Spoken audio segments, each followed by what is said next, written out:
Olá, meu amigo, olá, minha amiga. Estamos aqui no nosso curso número 4. Já tivemos oportunidade de falar sobre licitações de maneira geral, modalidades da 8666, da 10520. Falamos dos passos para o sucesso num processo licitatório. Falamos dos benefícios concedidos às microempresas e empresas de pequeno porte. E nesse curso trataremos de um assunto extremamente interessante e importante, as chamadas contratações diretas, ou seja, a dispensa e a inexigibilidade de licitações. E ficamos satisfeitos porque todos esses cursos estão acontecendo graças a uma sólida parceria do Observatório Social do Brasil, da Confederação das Associações Comerciais do Brasil, com um apoio bastante grande do SEBRAE. Então, como dissemos, nós iremos, a partir de agora, darmos algumas explicações a respeito dessa contratação direta. Como nós já falamos algumas vezes no passado, em outro curso, todo órgão público, de qualquer esfera, da administração pública direta ou indireta, tem a obrigatoriedade de licitar. Isso é determinado pela Constituição e existem leis como a 8666 de 93, a 10520 de 2002, que criaram todo o arcabouço para que as licitações pudessem ocorrer.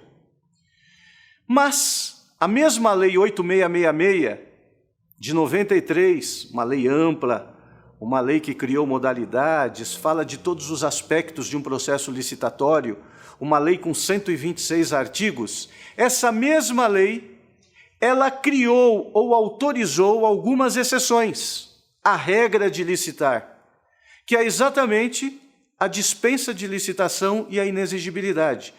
Vou repetir muito, são exceções à regra de licitar.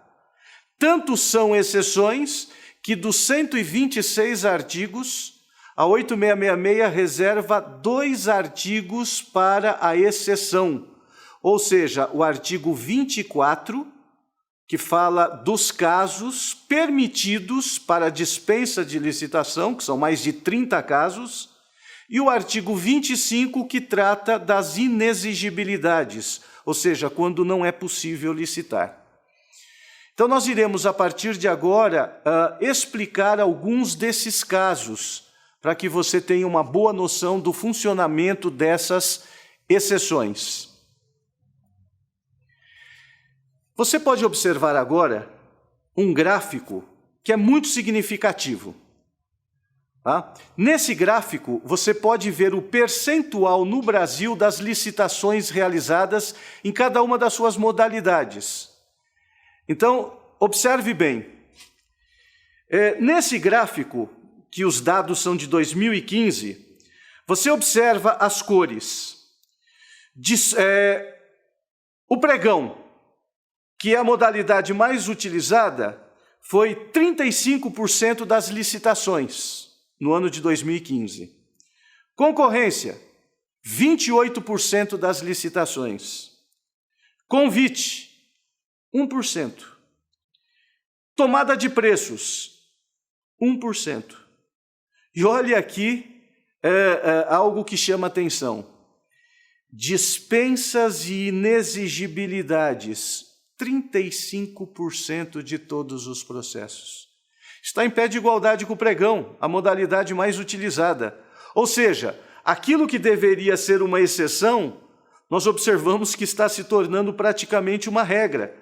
Por isso que os órgãos de controle estão observando muito todos os casos de dispensa e inexigibilidade para ver e constatar se de fato estão cumprindo as determinações legais.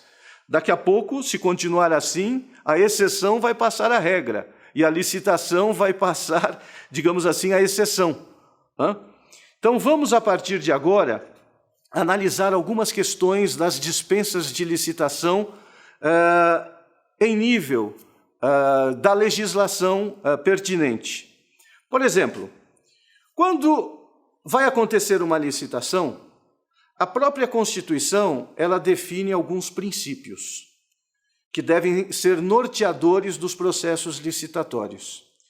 Então, nós vemos o que chamam o famoso LIMP, o princípio da legalidade, o princípio da impessoalidade, o princípio da moralidade, o princípio da publicidade e o princípio da eficiência. Isso acontece nos casos das licitações. Os órgãos públicos têm que seguir os princípios.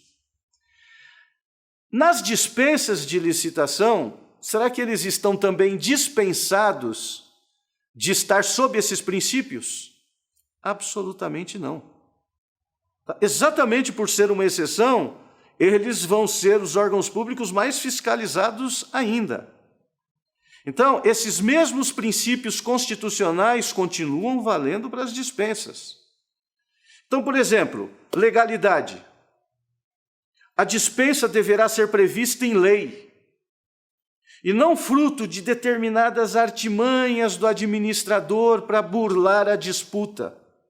Tudo vai ser observado, se de fato, por que está usando aquela dispensa.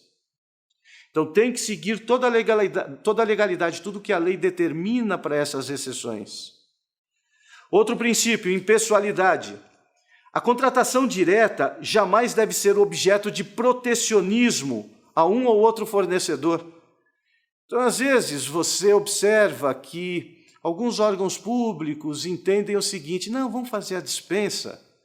Aí, como é dispensa mesmo, vamos contratar aquela empresa que é amigo do fulano, que é amigo do beltrano, e criando um protecionismo. Isso fere frontalmente o princípio da impessoalidade, como nós vamos falar daqui a pouco. Moralidade. A realização de uma dispensa de licitação jamais elimina o gasto parcimonioso, o gasto correto que deve existir dentro da esfera pública. Uma dispensa de licitação não é dispensa de processo. A dispensa de licitação, basicamente, vai ser a dispensa da cessão da licitação. Numa dispensa, em princípio, não existe essa fase externa, ou seja, a licitação em si. Mas existe uma fase interna. Então, o órgão público terá que definir o objeto como um termo de referência, o que ele precisa, o que ele necessita, definir o objeto de forma precisa, suficiente e clara. Ele vai ter que fazer um orçamento detalhado no mercado. E essa empresa da contratação direta deverá satisfazer tudo isso.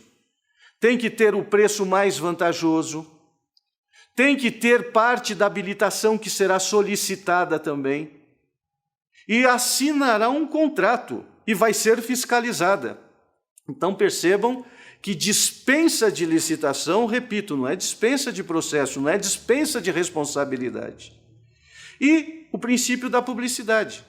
Não é porque é uma dispensa que vai ser algo escondido, clandestino, inacessível. Não, vai haver publicidade também.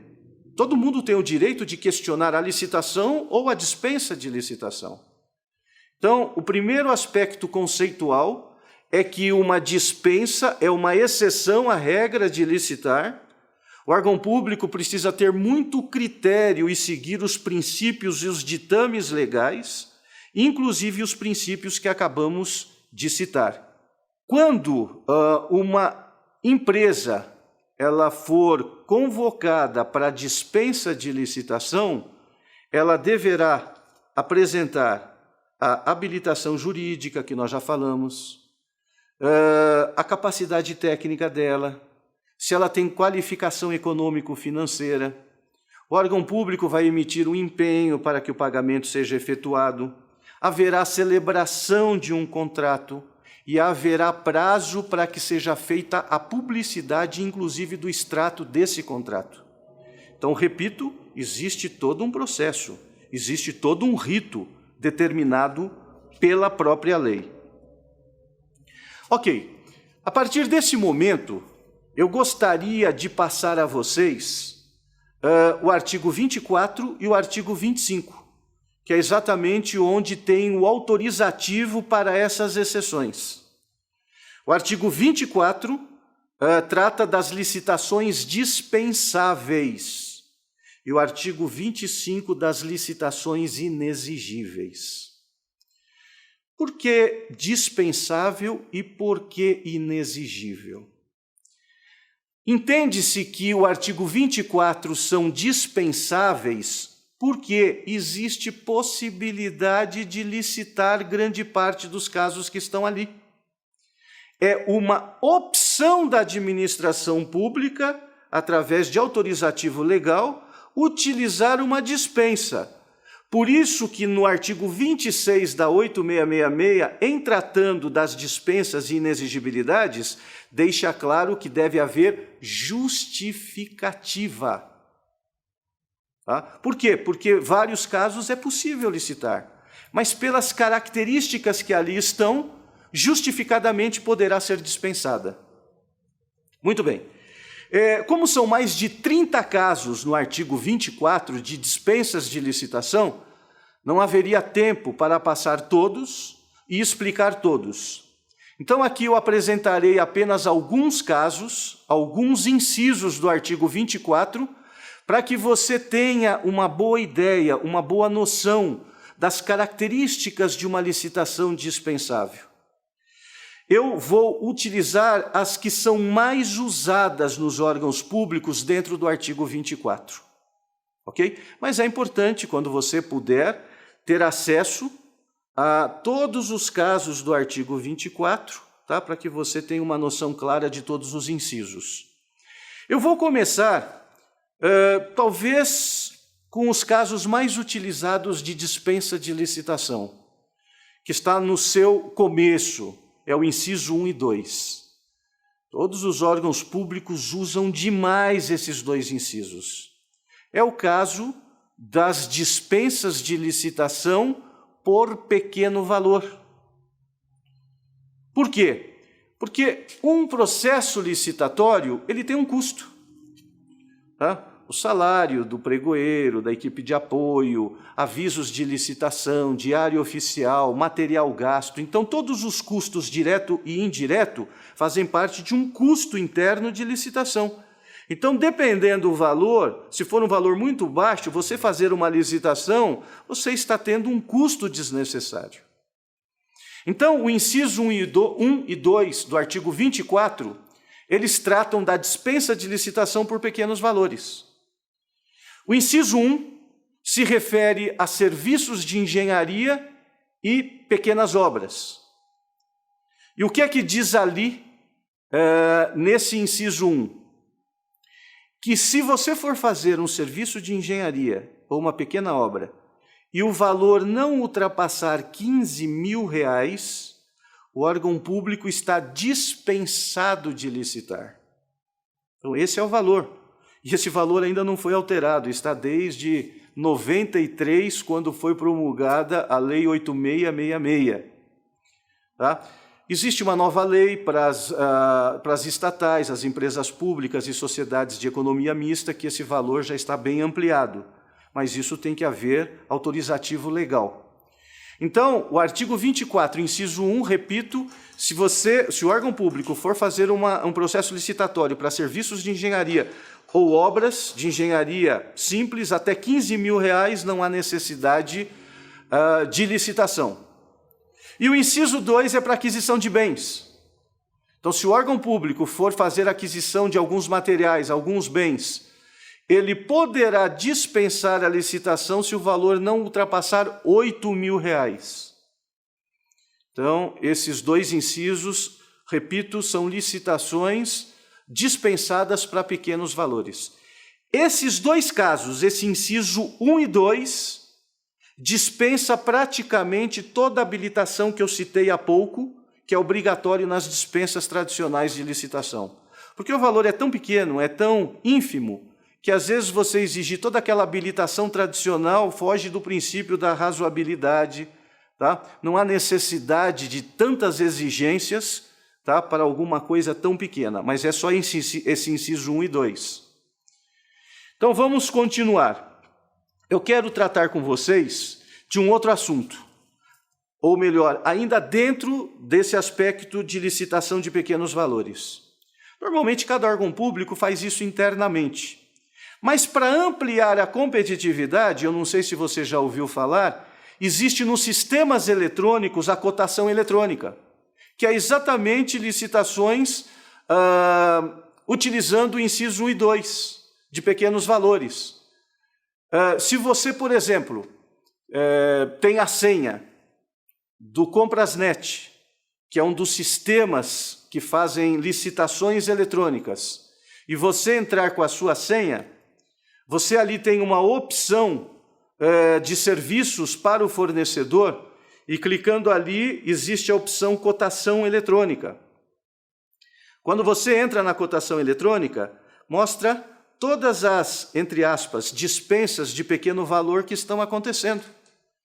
Se for do seu interesse, você pode entrar em uma, duas, três do objeto da sua empresa, ali você lança a sua proposta no sistema, e ali você pode dar alguns lances, porque define qual é o limite de tempo para que isso aconteça. E quando encerrar aquele prazo, aquela que a proposta esteja em ordem, com um valor menor, será convocada para que satisfaça aquela necessidade de determinado órgão público. Então, existem muitas e muitas opções de você participar dos processos licitatórios.